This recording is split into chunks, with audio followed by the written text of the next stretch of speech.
नमस्कार दोस्तों, कैसे हैं आप लोग। उम्मीद करता हूं सभी लोग स्वस्थ होंगे और मस्त होंगे। स्वागत करता हूं आपका गौतम सीटेट क्लासेस में। तो चलिए मित्रों, आज की क्लास की बात करते हैं। देखिए, आज हमारे संस्कृत का जो अनसीन पैसेज होते हैं, अपठित गद्यांश या पद्यांश जो होते हैं, तो उसकी क्लास है। और इस क्लास को भी हम ट्रिक के माध्यम से सॉल्व करेंगे। इससे पहले भी जो वीडियो पढ़े हुए हैं वो भी ट्रिक से सॉल्व हुए हैं। देखिए, संस्कृत में जो बच्चे फर्स्ट या सेकंड लैंग्वेज के रूप में संस्कृत को भरते हैं, बहुत अच्छा निर्णय है उनका।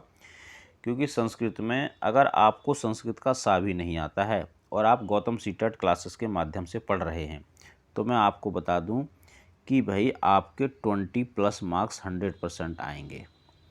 क्योंकि जो ये संस्कृत के अपठित यानी कि अनसीन पैसेज जो पोइट्री या पैसेज जो होते हैं, यानी कि गद्यांश या जो पद्यांश होते हैं, सिर्फ ट्रिक के माध्यम से इसमें 12 या 13 नंबर आप बड़े आसानी से ला सकते हैं। और ऐसे ही जो बाकी 15 नंबर पैडा के बचते हैं, पैडाम की भी ट्रिक है पॉजिटिव एंड नेगेटिव की। इस ट्रिक के माध्यम से आप 12 या 13 नंबर आराम से ला सकते हैं। तो कहने का मतलब है 24 मार्क्स तो आपके आ सकते हैं, बट मैं फिर भी 20+ कह के ही चलूँगा, क्योंकि हकीकत यही है। तो दोस्तों, अगर आप ट्रिक्स के माध्यम से संस्कृत को विजय करना चाहते हो सीटेट में, तो गौतम सीटेट क्लासेस पे आ जाइए। गौतम सीटेट क्लासेस फैमिलीज के साथ जुड़ जाइए। और इसके लिए आपको चैनल को करना पड़ेगा सब्सक्राइब, और साथ में जो नोटिफिकेशन का बेल है उसको भी ऑन कर देना, ताकि हर क्लास का आपको नोटिफिकेशन मिलता रहे। तो चलिए मित्रों, मैं आपको दिखाता हूँ कैसे ट्रिक के माध्यम से आज आपके 12-13 नंबर पक्के होने वाले हैं। चलिए सर, देखते हैं। तो मित्रों, इस तरह का आपके एग्ज़ाम में जो है पैसेज आएगा। जैसे कि ये पैसेज दे रखा है। तो अब क्योंकि संस्कृत हमें आती तो है नहीं, सारा काम हमें कैसे करना है, सारा काम हमें करना है ट्रिक के माध्यम से। तो इस संस्कृत के पैराग्राफ को हमें पढ़ना नहीं है, पहली बात। तो इससे क्या होगा, इससे आपका टाइम बचेगा। तो फिर हमें क्या पढ़ना है, हमें सबसे पहले पढ़ना है क्वेश्चन को। क्योंकि जो मेरी ट्रिक है, इस ट्रिक का नाम है क्वेश्चन पकड़ मेथड। क्वेश्चन को पकड़ लो और वहीं से आपको क्वेश्चन के पकड़ने से ही आंसर मिल जाएगा। अब देखिए क्या पढ़ेंगे, क्वेश्चन पढ़ेंगे। पहला क्वेश्चन, का आत्मनान विविध रूपेषु प्रकटति। तो अब देखो, जो ये क्वेश्चन होता है ना, इस क्वेश्चन में एक या दो शब्द ऐसे होते हैं जिनकी वजह से ये क्वेश्चन बना हुआ है। अब इसमें जो मुझे लग रहा है विविध रूपेषु प्रकटति, इसको पकड़ो। विविध रूपेषु प्रकृति, ये इसमें कहीं ना कहीं मिलेगा। तो देखिए, अगर अब मैं देखता हूँ तो ये मुझे विविध रूपेषु मिला, और आगे इसमें प्रकृति हुई है, यानी कि ये वाली लाइन पकड़ो जिसमें आपको ये क्वेश्चन वाला जो वर्ड है मिल जाए, उस लाइन को अंडरलाइन कर लो। अब अंडरलाइन करने के बाद हम क्या करेंगे, हम देखेंगे ये जो ऑप्शन दिए हुए हैं, इन चारों में से क्या कोई शब्द इस लाइन के अंदर है। सा विभेदेषु अस्मिन् जगति आत्मनान प्रकटति, ये वाली लाइन है। तो इन चारों में से कोई वर्ड नहीं है। तो फिर क्या करो, थोड़ा और ऊपर चलो,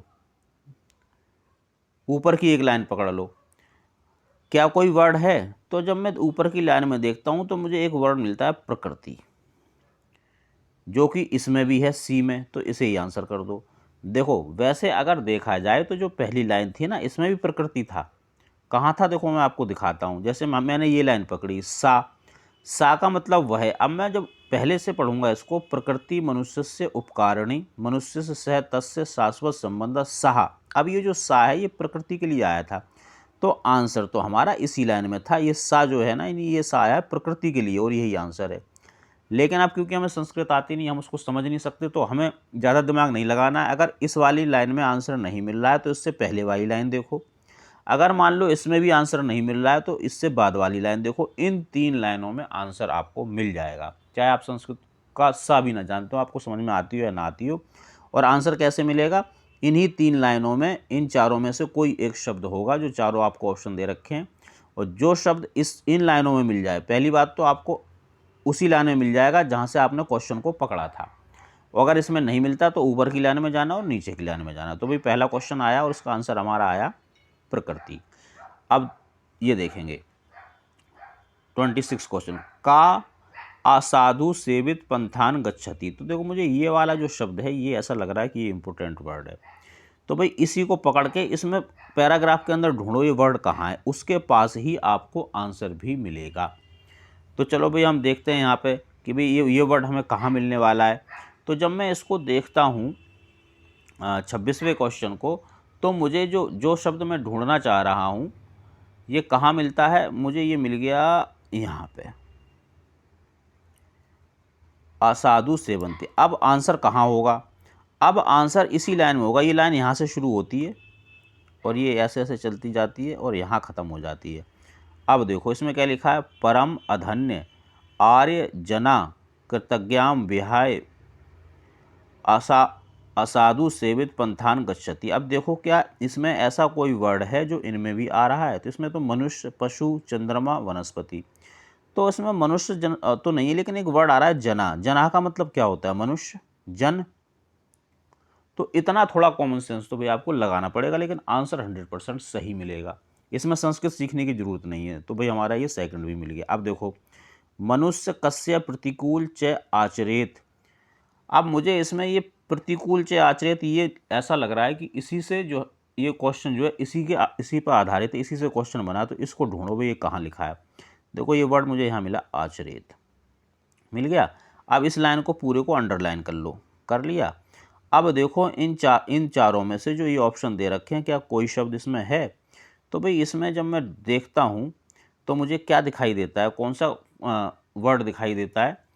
इसमें मुझे दिखाई देता है वर्ड प्रकृति, और ये यहाँ पे भी लिखा हुआ है प्रकृति। इसी को आंसर कर दो भाई, कोई टेंशन नहीं, बिल्कुल सही आंसर जाने वाला है, घबराना नहीं बिल्कुल भी। अगला क्वेश्चन देखेंगे 28, खनिजानी इति पदस्य अत्र विशेषणम किम। अब देखो ये जो क्वेश्चन है, ये विशेषण पूछ रहा है। विशेषण पूछ रहा है तो ये किस चीज़ का प्रश्न है? ये हो गया आपका ग्रामर का प्रश्न। तो ग्रामर का जो प्रश्न है, इसमें तुक्के वाली बात है कि ये आपको इसमें मिल भी सकता है और नहीं भी मिल सकता है, दोनों चीज़ें हैं। तो जब दोनों चीज़, जी हाँ, तो ये जो जब इस क्वेश्चन आएगा आपका, क्या कहते हैं, किसका? ग्रामर का, तो ये तकदीर की बात है कि अगर आपकी तकदीर में होगा तो आंसर मिल जाएगा, वरना नहीं मिलेगा। चलो इनके आंसर तो कर ही दूँ। ये वाला आंसर था इसका, एक ये था, इसका आंसर ये था।